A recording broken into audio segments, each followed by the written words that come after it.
আপনারা যারা আজকে এখানে উপস্থিত হয়েছেন তাদের আমার প্রাণ ভরা ভালোবাসা, প্রণম্যদের আমার প্রণাম, আর সকলকে আমার শুভেচ্ছা এবং প্রীতি নিবেদন করি।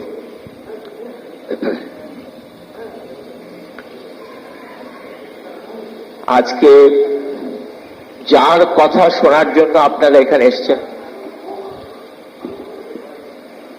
তার কথা আপনারা শোনেন কম নয়, ভাবেনও বটে। জীবনের সঙ্গে তাকে যুক্ত করে নেওয়ার চেষ্টাও আপনাদের সকলের আছে। আমার আজকে 32-33 বছর হলো তার আশ্রয়ে আছি। এই আশ্রয়ে আমরা আছি, তার কাছে দয়া চাই, উজ্জ্বল উদ্ধার চাই। তার আশ্রয় নেই, একটু উল্টে দিয়ে তিনি বলেন যে তার দয়া তো হয়েই আছে, এবার তোমার দয়া হলে হয়।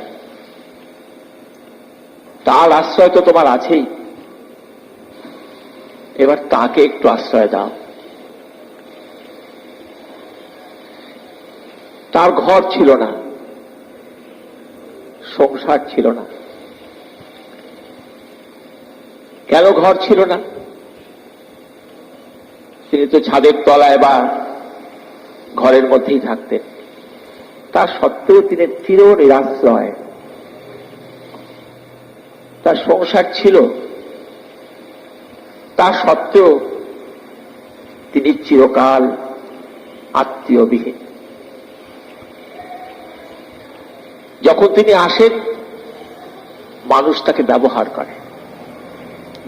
করে। তুমি যদি ভগবান, তাহলে তুমি আমার অভাব মোচন করো, আমার কষ্ট দূর করে দাও, আমার যে দুর্ভাগ্য, আমার যে এত লাঞ্ছনা, গঞ্জনা, নির্যাতন, দুঃখ, দুর্দশা, তুলে দূর করে দাও। তার সঙ্গে আমাদের এই সম্পর্ক। তুমি যদি ভগবান, তোমাকে এগুলো করতেই হবে, তুই আমার সত্তাধীন। এইভাবে তাকে আমরা ব্যবহার করি। তাকে লাউ, কুমড়ো, সবজি পাতি, ধুতি, চাদর কম লোকে দেয়নি, দিয়েছে। আর ওই যে তরকারির ঝুড়ি এনেছে, চাল ডাল নিয়ে এসছে, ওর সঙ্গে সঙ্গে নিয়ে এসছে এক গাদা নালিশ, এক গাদা দাবি দেওয়া। সেগুলো দেখা যায় না, সেগুলো ওর আড়ালে থাকে। আমাদের সমস্ত কামনা, বাসনা, দুঃখ, দুর্দশা তার কাছে তো কম নিবেদন করিনি। একটা ঘরে থাকতেন, অন্দরমহল বলে কিছু নেই, বৈঠকখানা বলে কিছু নেই। এমনকি যারা দেখেছেন দেওঘরে যে পার্লারে তিনি থাকতেন, সে ঘরের চৌকাঠ নেই, বাহির এবং অন্দর একাকার। জানলাগুলো খুলে দিলে, দরজাগুলো খুলে দিলে, অন্দর বাহির একাকার। ওই ঘরেই শোয়া, বসা, থাকা, খাওয়া সব। আর ওই ঘরেই সারাদিন নদীর স্রোতের মতো লোকের বয়ে যাওয়া। মানুষ আর মানুষ আসছে। কি নিয়ে আসছে? ভালোবাসা। ঠাকুরকে ভালোবাসি। ভালোবাসা কিরকম সেটা বলি। যে গৃহকর্তা বাবা তাকে ছেলে মেয়ে ভালোবাসে। আমার মাঝে মাঝে আমার ছেলে মেয়েকে দেখে বলতে ইচ্ছে করে যে দেখ, বাড়িতে যদি কুকুর বেড়াল পুষিস, তার প্রতি একটা ভালোবাসা হয়। বাড়িতে যদি পুরনো ঝি চাকর থাকে, তাদের প্রতি একটা ভালোবাসা হয়। ওই ভালোবাসার কোনো দাম নেই, ওই ভালোবাসার কোনো দাম নেই। ওকে মায়া বলে। ভালোবাসা তাহলে কিরকম? ভালোবাসা ওই ভালোবাসার চেয়ে অনেক বেশি গুরুত্বপূর্ণ হচ্ছে যে তুমি তার মতকে, তার সিদ্ধান্তকে, তার ভাবনা চিন্তাকে সম্মান করো কিনা, শ্রদ্ধা করো কিনা, তুমি তার অনুগত কিনা, তুমি তার অনুসরণকারী কিনা। আর যে আমরা ভালোবাসি, ভালোবাসা বলে মনে করি, সেটুকু মায়া, সে আবেগপূর্ণ ভালোবাসা, তার তেমন কোনো দাম নেই।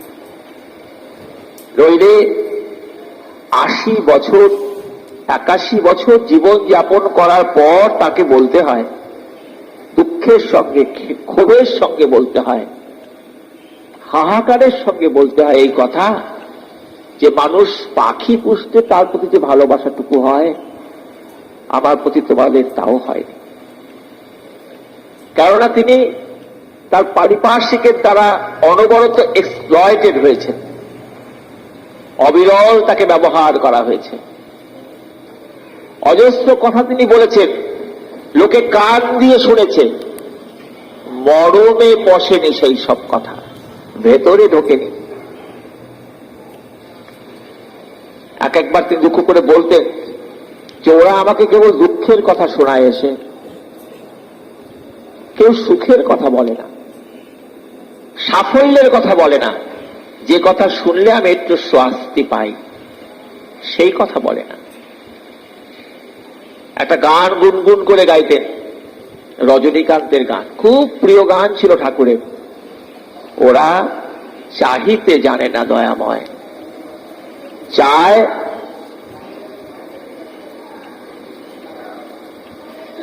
ওরা চাহিতে জানে না দয়াময়। পরের লাইনটা যেন কি, চায়, আহা ভুলে গেলাম, আরোগ্য বিজয়, শেষ কথা দুটো, চাহে ধন জন আয়ু আরোগ্য বিজয়, এসবই চায় তারা, কিন্তু আসল জিনিস চাইতে পারে না। আসল জিনিস চাইতে তারা ভুলে যায়।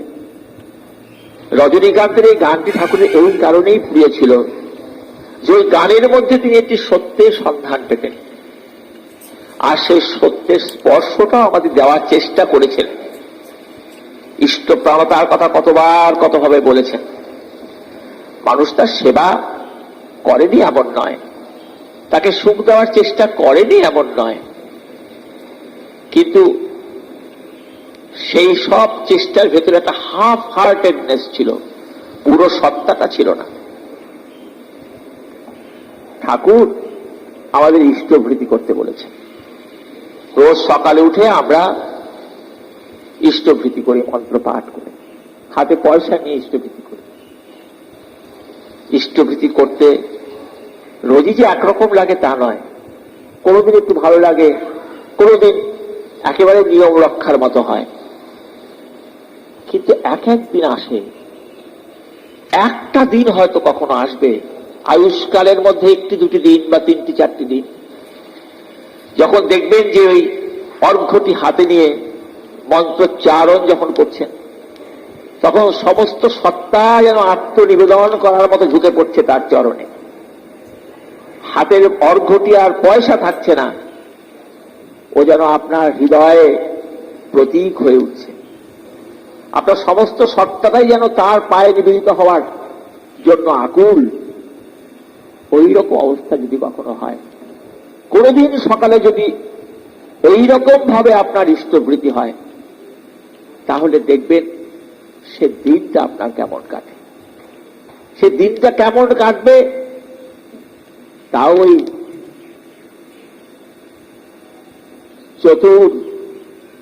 মানে চাতুর্যের শেষ কথা যিনি, তিনি বলে গেছেন, এমন হবে সেদিনটা যেন মাটির উপর পা পড়ছে না, যেন উড়ে উড়ে যাচ্ছিস, ভেসে ভেসে যাচ্ছিস। ফুরফুর করে একটা দিন দক্ষিণা বাতাসের মতো কেটে যাবে। একটা কোন অচেনা আনন্দ সারাদিনে ডগমগ ডগমগ করবে তোর সমস্ত সপ্তাহের মধ্যে। বলছেন ওরা চাহিতে জানে না দয়াময়। কেন বলছেন? যে আমরা যা চাই সবকিছুই আমাদের ভুল চাওয়া। আমাদের যা চাওয়া উচিত সেটা চাইতে পারি না। বিবেকানন্দকে বলেছিলেন না রামকৃষ্ণদেব, তোর কি দরকার, যা মায়ের কাছে গিয়ে চা। বিবেকানন্দ তো সেই রকম মানুষই ছিলেন, যতবার চাইতে যাচ্ছেন ততবার তিনি শুদ্ধা ভক্তির কথা বলছেন, পরম প্রেমের কথা বলছেন। তো ওই রকম মানুষ তো আমরা নই, আমরা সাধারণ মানুষ। ঠাকুরের বিবেকানন্দ ছিল না, তিনি এসেছিলেন একেবারে হেঁটোমেটো মানুষের মধ্যে। আমাদের মতো অপদার্থের জন্যই তিনি তার আশা, তিনি তো পতিত পাবন, আমাদের জন্যই তো তিনি আসবেন, আমাদের মধ্যেই তিনি কাজ করবেন। এই মূল্যহীন আমরা যারা, এমন আমরা অনেকেই আছি, সংসারে ব্যর্থ, কর্মজীবনে ব্যর্থ, সমাজে ব্যর্থ, ধিক্কৃত, লাঞ্ছিত, অবহেলিত। এই আমাদের মতো মানুষ যারা কোথাও কলকে পায় না, কোথাও মর্যাদা নেই যার, সম্মান নেই যার, শ্রদ্ধা নেই যার, এমনতর হাড়ে মানুষ তার কাছে গেছে বেশি, তারাই সংখ্যায় বেশি। কোনখানে আশ্রয় নেই, ঠাকুরের কাছে গিয়ে পড়েছে, বাঁচাও দয়াল বলে গিয়ে হাজির হয়েছে। একটা মানুষও ফেলনা নয়। আমাদের বাড়িতে একটা যদি এরকম মানুষ আছে, আমরা বিরক্ত হই, কি জানি বাবা ঠকিয়ে নেবে নাকি, মিথ্যা কথা বলে নেবে নাকি, কোন ঝাঁক দিয়ে যায় কে জানে, নানা রকম সন্দেহ আসে আমাদের। আমরা ভীতু গৃহস্থ তো, কিন্তু তার কাছে অবারিত দ্বার। ওই যে বললাম, ঘরের চৌকাঠ নেই, ঘর আর বাহির তার একাকার। যেই আসুক, যেমন মানুষই আসুক, তার চোখ থেকে কখনো প্রেমের বাতিটি নিভে যায় না, প্রেমের আলো সর্বদাই সেখানে জ্বলছে। কেমন মানুষ তুমি তা তো জানি না, যে তুমি আমার পর নও, আমার সত্তারই অংশ, তুমি আমি। এই রকম ভাবে তিনি মানুষকে আকর্ষণ করেছেন বরাবর। একমুখী প্রেম, একমুখী। তার জবাবে যে কিছু তিনি পাবেন, বিনিময়ে যে তিনি কিছু পাবেন, পাননি, সারা জীবন পাননি। ওই একতরফা ভালোবাসা বেশি দিয়েছেন। আর যাদের ভালোবাসতে তিনি আসেন তারা কি করে, আমরা যীশু খ্রিস্টের আমল থেকে জানি তারা কি করে। যাদের উদ্ধার করার জন্য তিনি এসেছেন, তারাই তাকে ক্রুশবিদ্ধ করে মারে, অস্ত্রাঘাত করে, গুপ্ত হত্যার শিকার তিনি হন। মানুষ বারংবার তাকে প্রত্যাখ্যান করে, তার নামে কলঙ্ক রটনা করে, তার বিরুদ্ধতা করে, প্রকাশ্যে সব সহ্য করেন তিনি। এবং পরিশেষে মৃত্যু যন্ত্রণার মধ্যেও বলে যান, ওরা কি করছে তা ওরা জানে না, সেই ঈশ্বর তুমি ওদের ক্ষমা করো। এটা তিনি উচ্চারণ করতে পারেন, আমরা কেউ পারি না। সেই নাৎসি দ্বিতীয় বিশ্ব মহাযুদ্ধের পরে একটি ইহুদি, সে ওই দ্বিতীয় বিশ্ব মহাযুদ্ধের বিভৎসতার মধ্যে সে তার সমস্ত স্বজনকে হারিয়েছিল। তার চোখের সামনে তার গোটা পরিবারটাকে কচু কাটা করা হয়, মেরে ফেলা হয়। ভাগ্যক্রমে সে বেঁচে গিয়েছিল। সব ছেড়ে ছুড়ে দিয়ে সে গিয়ে খ্রিস্ট ধর্মের দীক্ষায় যাজক হয়েছে, পাদ্রী। তো একবার তাকে বলা হলো, খ্রিস্ট ধর্মে কনফেশন বলে একটা ব্যাপার আছে, কেউ কোনো পাপ করলে কোনো ধর্মযাজকের কাছে সে তার পাপের স্বীকারোক্তি করতে পারে। ধর্মযাজক সমস্ত শোনে ঈশ্বরের কাছে তার জন্য তার ক্ষমা ভিক্ষা করে নেন, মার্জনা ভিক্ষা করে নেন।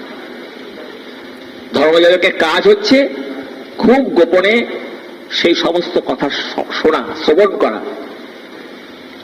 সে ইহুদি ধর্মযাজকটিকে ডেকে পাঠানো হলো, যে একজন ওই হিটলারের বাহিনীর একজন নাৎসি কমান্ডার, সে মৃত্যুসজ্জায়, সে কিছু স্বীকারোক্তি করতে চায়, আপনি আসুন তার স্বীকারোক্তি শ্রবণ করুন।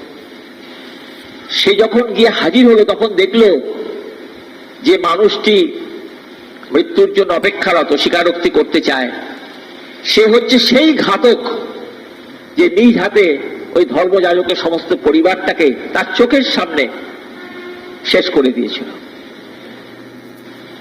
সেই ধর্মযাজক বলছে যে আমার পিতা মাতা ভ্রাতা ভগিনীকে যারা আমার চোখের সামনে, যে লোকটি আমার চোখের সামনে হত্যা করেছিল, তার জন্য আমি ঈশ্বরের কাছে প্রার্থনা করব কি করে?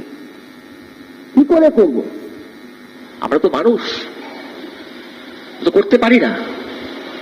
আমাদের মনে প্রতিশোধ স্পৃহা, আক্রোশ, রাগ, এইগুলো এত প্রধান হয়ে ওঠে, এত বাধা হয়ে ওঠে, ঈশ্বরের সঙ্গে আমাদের ব্যবধান সৃষ্টি করে দেয়। যাই হোক, নিজেকে সংযত করে সেই ধর্মযাজক অবশ্য শেষ অব্দি সেই মহাপাপী হত্যাকারী কনফেশন গ্রহণ করেছিলেন, ঈশ্বরের কাছে তার মুক্তির জন্য প্রার্থনাও করেছিলেন। খুব কম মানুষই পারে, খুব বড় দলের মানুষ ছাড়া পারে না। তো আমরা আজকে ঠাকুরকে চিনবার জন্য এইসব মহাপুরুষের দ্বারস্থ কেন হই? কারণ আমরা জানি যে পৃথিবীতে যত অবতার পুরুষ এসছেন, ঠাকুর হচ্ছেন তার কালমিনেশন, তার সবচেয়ে আধুনিকতম রূপ। আর সকলেও যা কাজ করে গেছেন সেও উপেক্ষার বিষয় নয়, কিন্তু যার যার যুগের উপযোগী করে তিনি কাজ করে গেছেন। আর আপনারা যারা আজকের মানুষ হচ্ছে মোস্ট কমপ্লিকেটেড, ভয়ঙ্কর জটিলতার যুগ এটা। আমাদের সকলের মনের ভেতরে যে কি জটিলতা, মাঝে মাঝে মানুষ চমকে যায় নিজের ভেতরে অচেনা আমিকে দেখতে পেয়ে।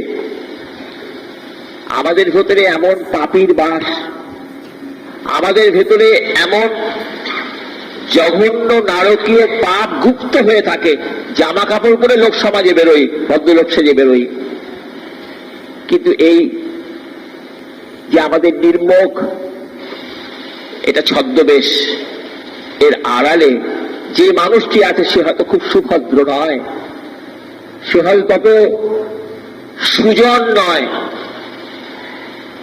এবার এমনও হয় অনেক সময় যে মানুষ নিজের চরিত্রের এই সব দিক থেকে নিজেই চমকে ওঠে, ভয় পায় যে আমি কি এরকম, আমি এইসব কথা ভাবছি কেন পাগলের মতো। যত দিন যাচ্ছে, যত প্রযুক্তি বাড়ছে, বিজ্ঞান বাড়ছে, যত পৃথিবী এগোচ্ছে সুসভ্যতার দিকে, ততই মানুষের ভেতরে ভেতরে এই কমপ্লিকেশন গুলো আরো বাড়ছে, আরো বাড়ছে। এই ভীষণ কমপ্লিকেশনের যুগে, অসম্ভব জটিলতার যুগে ঠাকুর এসেছিলেন আমাদের জটিলতার থেকে মুক্তি দেওয়ার জন্য। বলছেন, all my Ritwiks are psycho fighters. আমার ঋত্বিকরা হচ্ছে মানুষের মনোজগতের যোদ্ধা, মনোজগতের যোদ্ধা। মানুষ আজকে মনের সঙ্গে লড়াই করে পারছে না, নিজের মনের সঙ্গে তার অবিরল লড়াই। কিন্তু মন যেন একটা দুষ্টু ছেলে, অবাধ্য ছেলে, যে কিছুতেই আমার বশ মানতে চাইছে না। সে নানান দিকে ঝুঁকে পড়ছে বারংবার, নানা পাপের দিকে, নানা স্খলনের দিকে, পতনের দিকে। এই মনকে নিয়ে আমাদের অনবরত সমস্যা, আমাদের অনবরত সংকট। তাই ঠাকুর বলছেন, all my Ritwiks are psycho fighters. এই মনোজগতের সঙ্গে কি করে যুদ্ধ করতে হবে, মনের সঙ্গে কি করে লড়াই করতে হবে, তাই শেখাবেন তার ঋত্বিকেরা। যদি তারা বিনায়িত না হন তাহলে অবশ্য পারবেন না, তাহলে অবশ্য পারবেন না। কিন্তু ঋত্বিকদের ভেতর দিয়ে ঠাকুর মানুষের কাছে পৌঁছতে চেয়েছিলেন, যে কারণে তিনি নিজে দীক্ষা দিতেন খুব কম, সারা জীবনে 10-12 জনের বেশি দেননি, ঋত্বিকের মাধ্যমে দিতেন। ওই করতে করতে মানুষের বাড়ি যেতে যেতে, মানুষের দুঃখের কথা শুনতে শুনতে, সমস্যার কথা শুনতে শুনতে, মানুষকে যাজন করতে করতে, শেখাতে শেখাতে ঋত্বিকরা নিজেও তৈরি হয়ে উঠবে, মানুষও তৈরি হয়ে উঠবে। খুব ভালোবাসতেন বুদ্ধদেবের কথা বলতে। বুদ্ধদেবের যে সন্ন্যাসীরা ছিল, তারা ভিক্ষা পাত্র নিয়ে ভিক্ষা করতে বেরিয়ে যেত, লোকের ঘরে ঘরে যেত ভিক্ষা করতে। ঠাকুর বলছেন যে ভিক্ষাটা ছিল তাদের ছলনা, অজুহাত। ওই ভিক্ষার ছলে ছলে তারা ঘরে ঘরে যেত, লোকের দুঃখের কথা শুনত, লোকের সঙ্গে ভাব বিনিময় করত, লোকের ঘনিষ্ঠ হতো। লোকের দুঃখ হরণ করে দিয়ে যেত বুদ্ধের অমৃতময় নাম। ওইভাবে হতো তার জনসংযোগ। মানুষের কাছে তো পৌঁছতে হবে আমাদের, ওইভাবে পৌঁছতো তারা।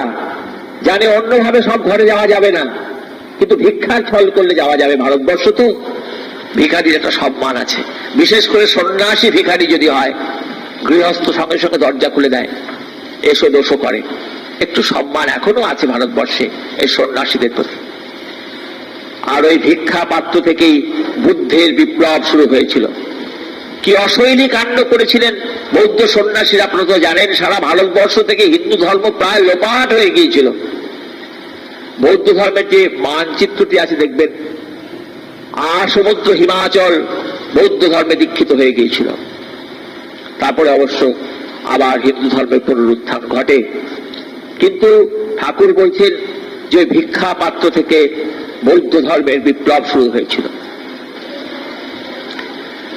এই যে ঘরে ঘরে পৌঁছানো, মানুষের কাছে কাছে যাওয়া আজও দরকার।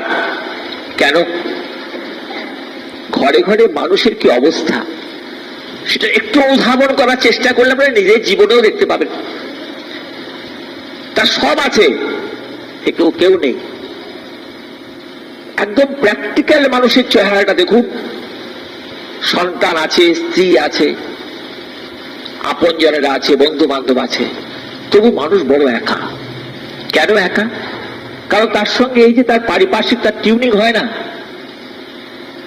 স্ত্রী স্বামীকে অবহেলা করে, মানে 90% করে, 90% স্ত্রী স্বামীকে অবহেলা করে। স্বামীর কথা বেশি শুনতে চায় না, স্বামীকে বেশি গুরুত্ব দেয় না। এটা একটা সংক্রমণের মতো ছেলে মেয়ের মধ্যে চালিয়ে যায়।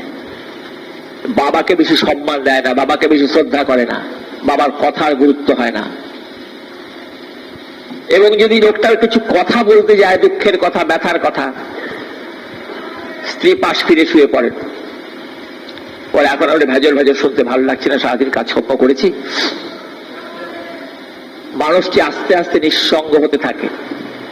স্ত্রী আছে, পুত্র কন্যা আছে, পরম ভালোবাসায় মাখামাখি করে আছে বলে মনে হয়, কিন্তু আস্তে আস্তে মানুষটা একা হয়ে যায়। তখন তার মনে হবে যে বাড়িতে একটা কুকুর বিড়াল থাকলেও তো এই ভালোবাসাটুকু হয়, এটুকু কি দাম আছে?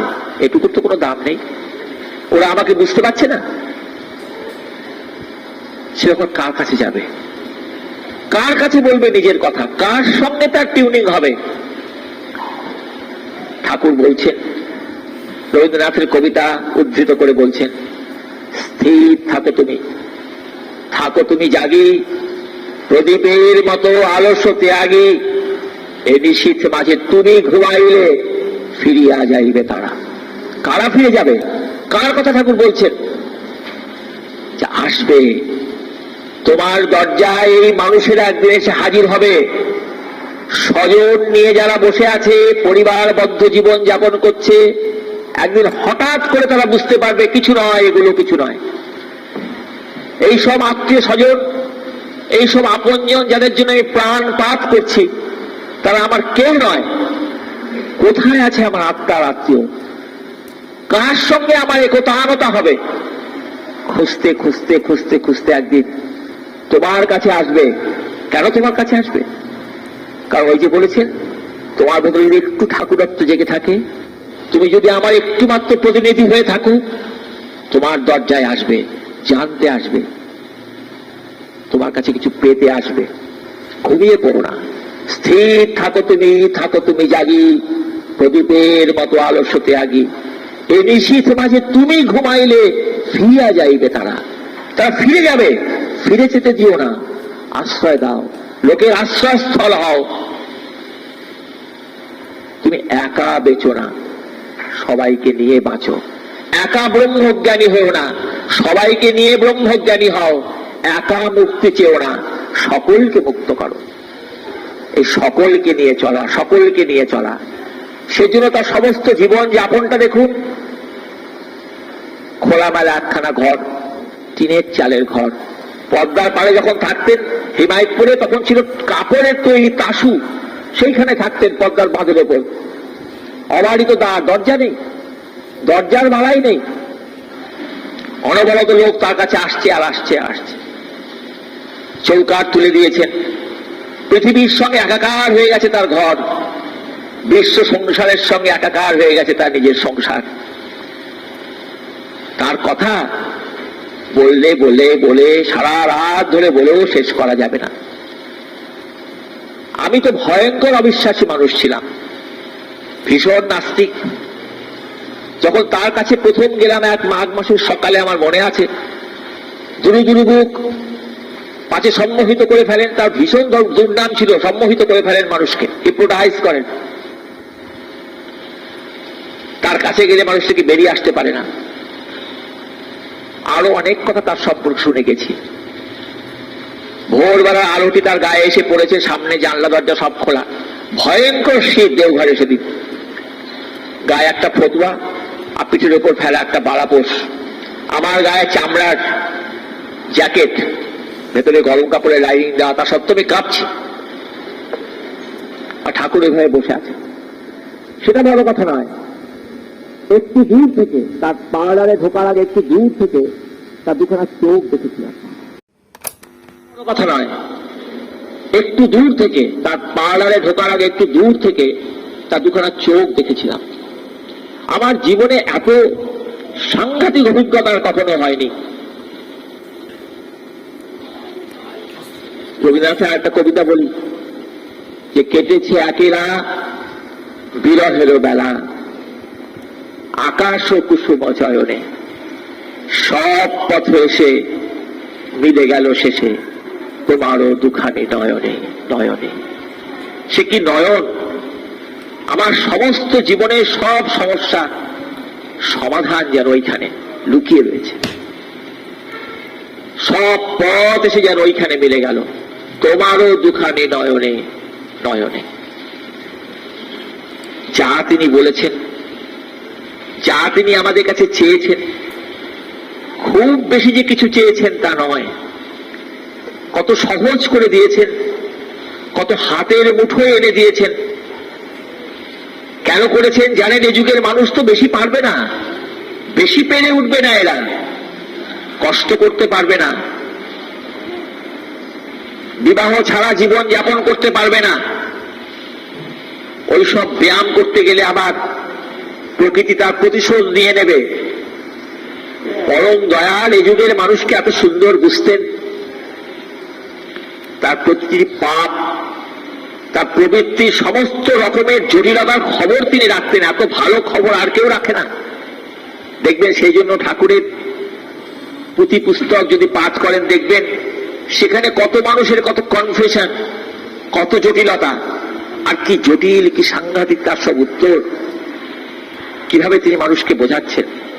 ভাষা, আমি ভাষা নিয়ে একটু আধটু নাড়াচাড়া করি, ভাষাই আমার আয়ুধ, আমার মাধ্যম। তা সত্ত্বেও বলি যে বাংলা ভাষায় এইরকম গদ্য আর কখনো লেখা হয়নি, কেউ কখনো লেখেনি।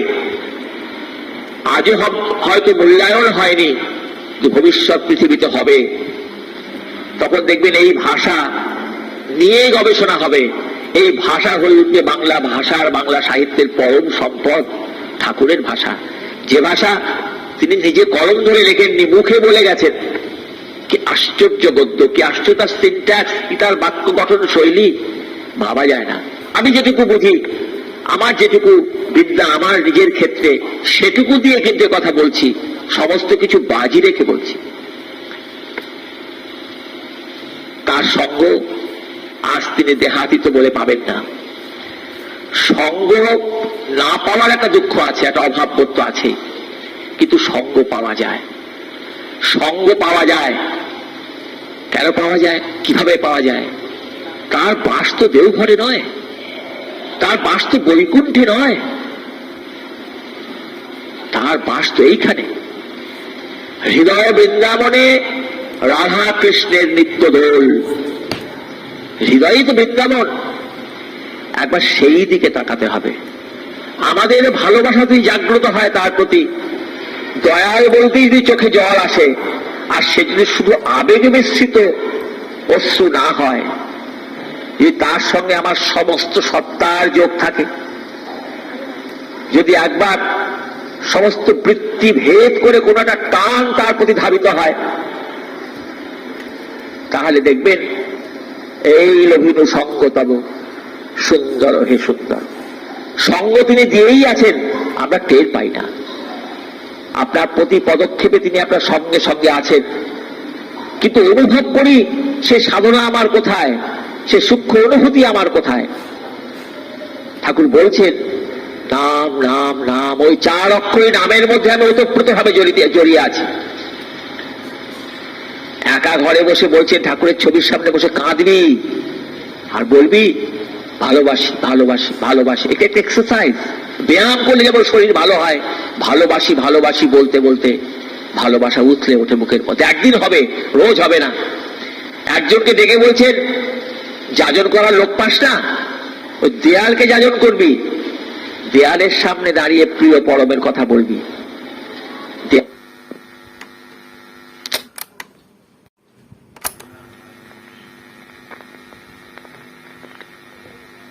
দেয়ালকে হলেও বল। ওইভাবে বলতে বলতে, নাম করতে করতে, ভালোবাসি ভালোবাসি বলতে বলতে এসে যাবে বনত বনত বচ যাই। ঠাকুরই বলছেন বনত বনত বচ যাই, হতে হতে হয়ে পড়ে। আর একটা জিনিস আছে, তার বই, তার পুঁথিপত্র। আজকাল খুব অবহেলিত হয় এই জিনিসটা, একদম ভালো নয়।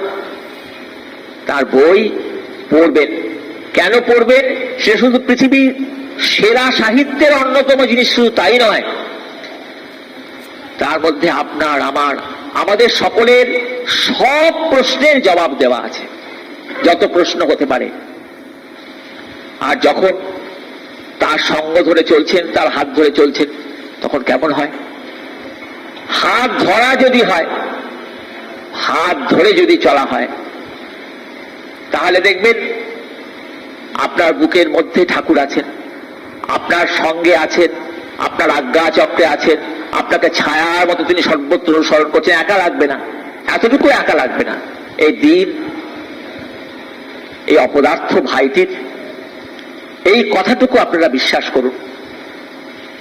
আমার এই 32 বছরের অভিজ্ঞতা থেকে আমি যা বলছি, তার মধ্যে এতটুকু বানানো কথা নেই। ঠাকুরের কোনো তুলনা নেই। 100 ভাগ কেন, তাকে 200 ভাগ, 500 ভাগ, শতকরা 500 ভাগ বিশ্বাস করবেন। এতটুকু অবিশ্বাসের কোনো কারণ নেই, কোনো অনিশ্চয়তা নেই, কোন রকমের সম্ভাবনা নয়, একেবারে নিশ্চিত যা হবার তা হবেই। ওই যজন যাজন ইষ্টভীতি শুনতে ছোট্ট কথা, বারংবার শুনে শুনে হয়তো আপনাদের কাছে কথাগুলোর মূল্য, ধনাত্মক মূল্য কমেও গেছে, কিন্তু বারংবার বারংবার ওই যজন যাজন ইষ্টভীতির ভেতরে ঢুকবার চেষ্টা করুন। এই যে ইষ্টভীতির কথা বলছিলাম, ইষ্টভীতি পয়সা, পয়সা তো এই পয়সা কতজনের হাত ঘুরে আপনার হাতে এসছে, কত কামনা বাসনা লোভ হিংসা ওই পয়সার সঙ্গে জড়িত। পয়সার মতো বিষ আর কি আছে? সকালবেলা আমরা ওই অর্ঘ্য দিই, ওই যে পয়সা দিই, তাকে কি অমৃত? ও তো মানুষের পুঞ্জীভূত বিষ, তাকে নিবেদন করি প্রতিদিন সকালবেলা মন্ত্র পাঠ করে। নীল কণ্ঠের মতো তিনি ওই বিষ বিন্দু বিন্দু আমার হাত থেকে গ্রহণ করেন, আপনার হাত থেকে গ্রহণ করেন। নীলকণ্ঠ তিনি ওই বিষ গ্রহণ করে আমাদের মলমুক্ত বিষমুক্ত করার চেষ্টা করেন। এইভাবে বুঝবার চেষ্টা করুন ধীরে ধীরে ধীরে ধীরে, ওই যজনের ভেতরে কি আছে, ওই যাজনের ভেতরে কি আছে। সঙ্গ যদি না পান, তার আশ্বাস যদি না পান, তাহলে জীবন তো আলো নেই।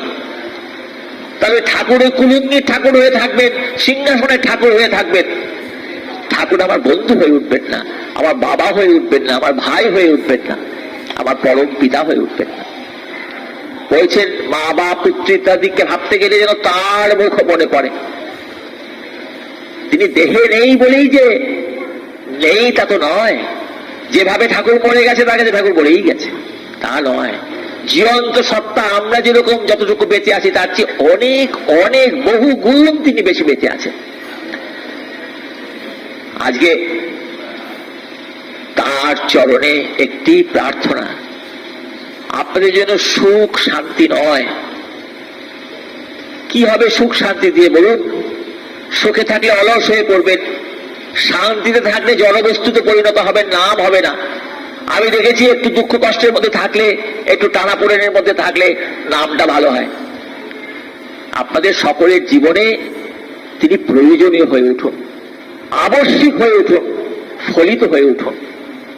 ঘরে ঘরে তিনি জ্বলন্ত হয়ে উঠুন, ফলন্ত হয়ে উঠুন। এই প্রার্থনা করি। প্রার্থনা করি আপনাদের ঘরে ঘরে লক্ষ্মী নারায়ণের সংসার প্রতিষ্ঠিত হোক, দেব শিশুর আবির্ভাব ঘটুক, এবং ভবিষ্যৎ পৃথিবী ঠাকুরের বন্যায় যেন ভেসে যায়। এই প্রার্থনা এই দিন ভাই আকুল ভাবে আন্তরিকতার সঙ্গে ঠাকুরের চরণে নিবেদন করল। আজকের মতো আমি বিদায় নিই। ভবিষ্যতে যদি কখনো এই অপদার্থকে ডেকে পাঠান, আবার আসবো। আমার যতটুকু সাধ্য ততটুকু তার কথা বলবো, এই কথা দিলাম আপনাদের। বন্দে পুরুষোত্তমম।